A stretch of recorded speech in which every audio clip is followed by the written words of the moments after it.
প্ৰমোদ বড়ো ডাঙৰীয়া যিটো সমষ্টিত খেলিব আৰু হাগ্ৰামা মহিলাই ডাঙৰীয়া যিটো সমষ্টিত খেলিব সেই দুটা সমষ্টিত আমি প্ৰাৰ্থিত্ব নিদিওঁ মাননীয় মুখ্যমন্ত্ৰী ডাঙৰীয়াই ঘোষণা কৰিছিল আৰু সেইটো ষ্টেণ্ড আজিৰ দিনলৈকে আছে বিজেপি অকলে নিৰ্বাচন খেলিব কিন্তু ৰাজনীতিত পথ পৰিৱৰ্তন হৈ থাকে মই আকৌ কম ৰাজনীতিৰ পৰিদৃশ্য সলনি হৈ থাকে যেনেকুৱা মানে দেশ হ'ব তেনেকুৱা বেশ ধৰিব লাগিব আমি হয় না এই পৰিস্থিতি চলিব সেই পৰিস্থিতি চাইহে আমি সিদ্ধান্ত ল'ম ধন্যবাদ ধন্যবাদ আমি এনডিএ হিচাপে ইলেকশ্যন খেলিম এনডিএ হিচাপে ইলেকশ্যন খেলিম পোষ্ট ইলেকশ্যনৰ কথাটো আজি ক'ব নোৱাৰো কিন্তু প্ৰি ইলেকশ্যন এতিয়ালৈকে কাৰো লগত মিত্ৰতাৰ কথাটো চূড়ান্ত হোৱা নাই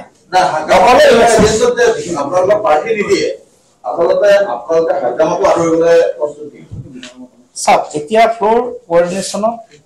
বিপিএ মুখ্যমন্ত্ৰী ডাঙৰীয়াৰ লগত আছে ফ্লোৰ কোঅৰ্ডিনেশ্যন এছেম্বলি ফ্লোৰ কোঅৰ্ডিনেশ্যনত গতিকে সেইটো মুখ্যমন্ত্ৰী ডাঙৰীয়াই বিষয়টো চিন্তা কৰিব দলৰ মজিয়াত আমি চূড়ান্ত একো সিদ্ধান্ত হোৱা নাই কাৰণ দলৰ মজিয়াখন বেলেগ চৰকাৰৰ মজিয়াখন বেলেগ দল হিচাপে আমি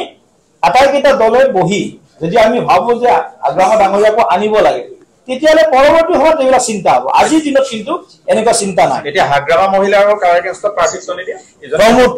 প্ৰমোদ বড়ো